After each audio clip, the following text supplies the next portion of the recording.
Hello everyone, in this video, I'll be translating and summarizing the latest Urdu broadcast by Moeed Pirzada to make it accessible for our English-speaking audience. Let's go through the key developments and insights in Moeed Pirzada's words. 1. A few days ago, I was having a discussion with a senior officer of the Pakistan Air Force. I wanted to understand from him about the Operation Hindu in which the Pakistan Air Force conducted an exercise on the Indian Air Force, which, was larger in size than the Pakistan Air Force. Its finances were better than the Pakistan Air Force. It had also made many high-tech acquisitions in the last few years. So, what was the edge of the Pakistan Air Force? To explain this to me, he used a very interesting term. He said that the real reason was that the situational awareness of the Pakistan Air Force was much better compared to the Indian Air Force. I asked him how this happened. He said, fortunately, the Pakistan Air Force had developed an individual mechanism, because they had a lot of training with Western Air Forces, with America. They developed their own system of situational awareness called Link 17. He said there is also a Link 16, developed by America, but America did not give Link 16 to the Indian Air Force when the Indian Air Force made many acquisitions from them or from France. What he meant was that when the war happened at that time, the situational awareness of the Pakistan Air Force was far better compared to the Indian Air Force. In my videos, I have been continuously trying to increase the overall awareness level of political affairs. I'm quite confident that at least a certain percentage, 15, 20, 25%, their awareness about politics has increased a lot. This is why I also discuss international developments. Not just because it is fun, but because when you look at international developments happening far from your existence, it helps you understand the world and the internal situation better. But right now, the developments more important than Pakistan are happening in the United States regarding the future of Israel and Palestine. But I will not go into the details because I want that when I discuss them, I show headlines of various newspapers and their videos side by side and explain. Without that, it's no fun to explain and justice cannot be done to the topic. At this stage, applying the lens of situational awareness, I want to look at the current situation in Pakistan, especially the painful situation that has again come before us. It developed when Pakistan Air Force apparently carried out a deadly attack inside the Tirah Valley, resulting in at least 23 people dying there, including women and innocent children and many innocents. We do not even know exactly how many terrorists were targeted. They actually targeted innocent civilians there. Now, applying a situational lens on this current situation, 24 hours after the incident, the feeling of mourning and regret turns into anger. People are seen continuously chanting slogans. We see a lot of footage that the terrorism behind this has a uniform. This Colonel General terrorism is unacceptable to us. Colonel General terrorism will not be tolerated. As you can expect, responsibility for calming people down is given to Khyber Pakhtunkhwa's Chief Minister Ali Amin Gandapur from GHQ's side. We hear that Ali Amin Gandapur is trying to calm people by giving each one crore rupees through his MLAs, who themselves were part of the protests before.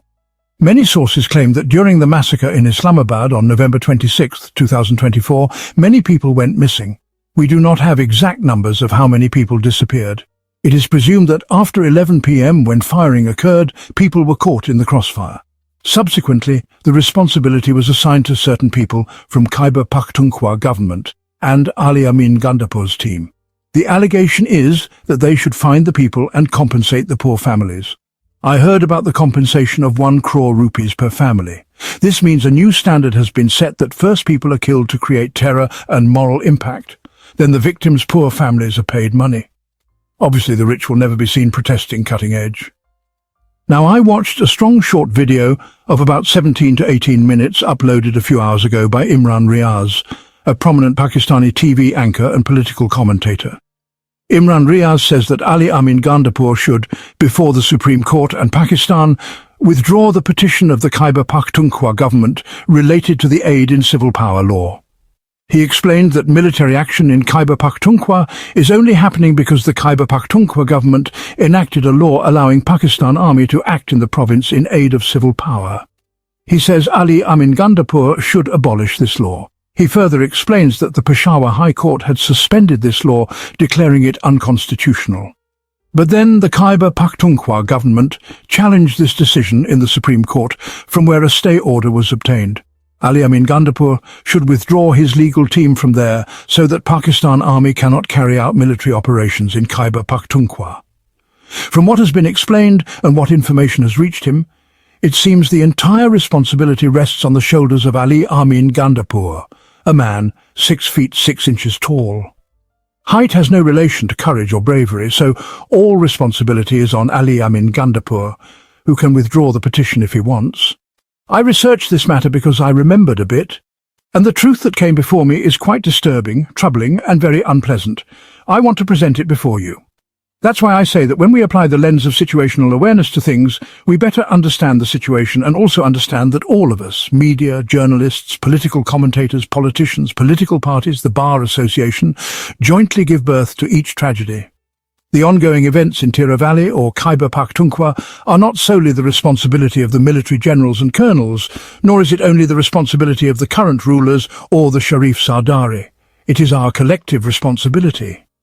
Now, what Imran Riaz points to, but has only partially discussed, is the 2011 regulations issued by then-President Asif Ali Zardari in the context of FATA and PATA, federally administered tribal areas, FATA, and provincially administered tribal areas, PATA. These regulations allowed the army to act in aid of civil power in those areas. But later, when FATA was merged into Khyber Pakhtunkhwa, a new situation arose, making those laws redundant.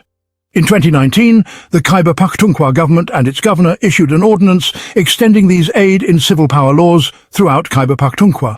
At that time, the governor was Shah Farman, who was a key leader of Pakistan Tehreek-e-Insaf, PTI, and was very close to Prime Minister Imran Khan. Shah Farman often dined with Imran Khan at the Nathia Gali rest house. The Prime Minister was Imran Khan of PTI, the governor was Arif Alvi, and Shah Farman governed Khyber Pakhtunkhwa. PTI held power in Khyber Pakhtunkhwa, and they passed this unprecedented ordinance. The ordinance was challenged by the National Party, NP, and the Awami National Party, ANP. As a result, the then Chief Justice of Peshawar High Court, Mr. Waqar Seth, who passed away in 2020 and was very opposed to military interference, ruled the ordinance illegal. The Khyber Pakhtunkhwa government then petitioned the Supreme Court of Pakistan, which issued a stay order. Opposing them were Afra Saeed Khattak and Bashira Gahar, whose photos I'm including in the thumbnail. The case in the Supreme Court was presided over by Justice Asif Saeed Khosa. You can understand whether to call this situational awareness or lack of understanding. Imran Khan's repeated messages have come to us 1, 2, 3 times that the operations being conducted in Khyber Pakhtunkhwa should be immediately stopped. These operations are damaging the legitimate government of PTI and its popularity. No solution to problems will come from these operations.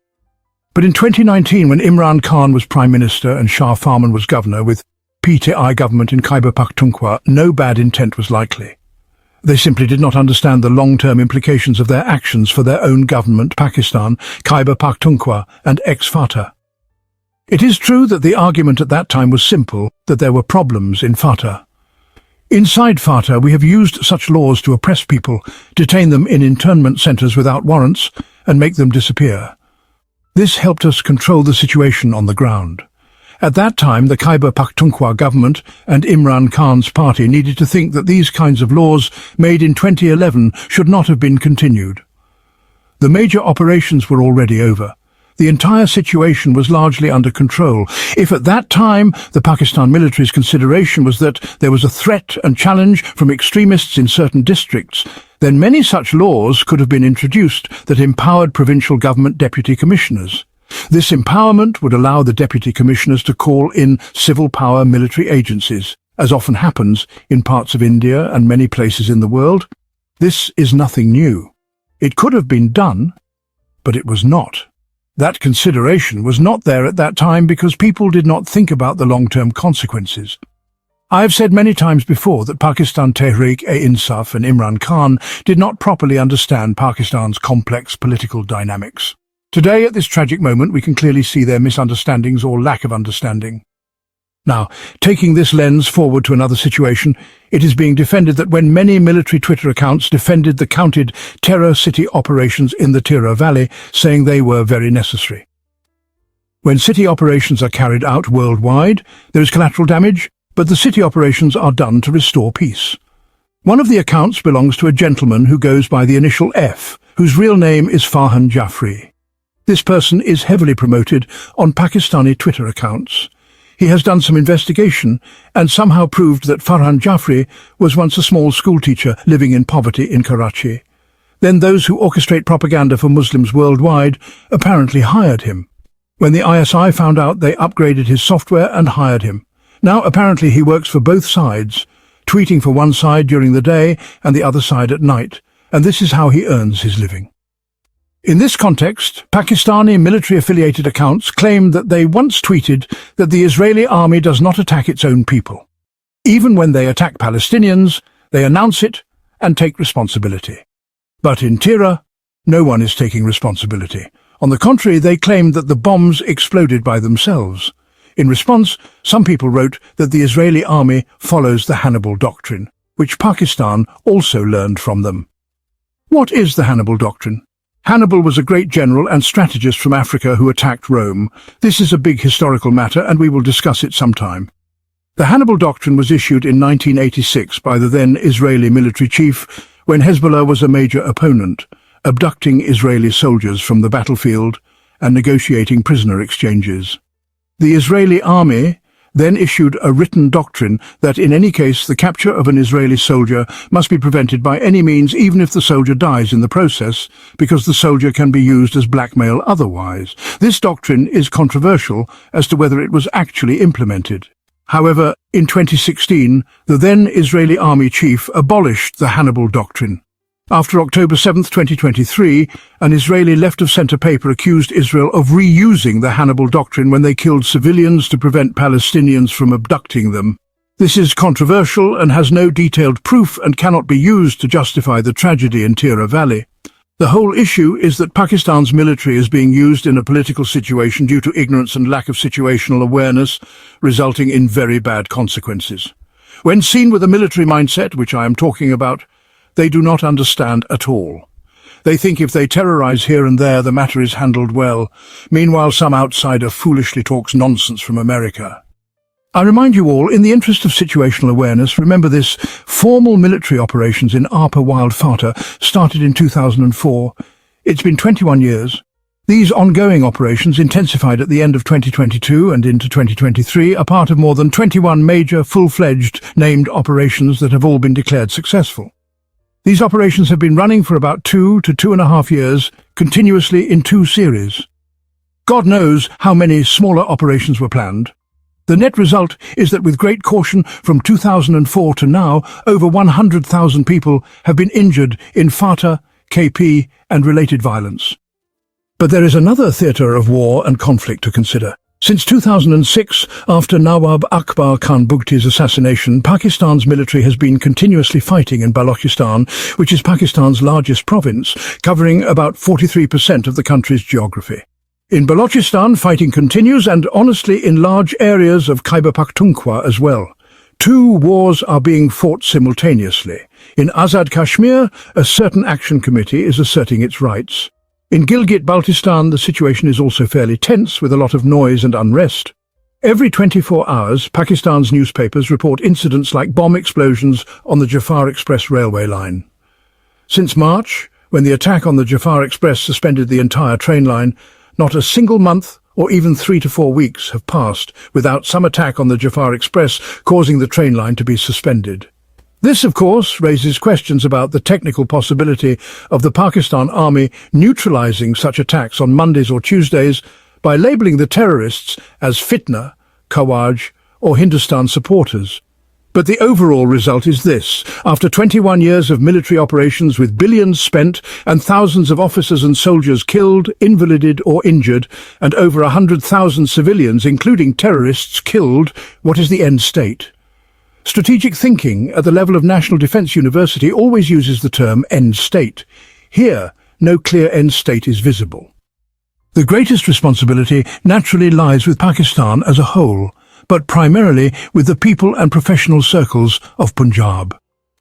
It is true that the Human Rights Commission of Pakistan issued a strict advisory and press release about this issue, but a press release is not enough. The Human Rights Commission should organise conferences and seminars and take to the streets.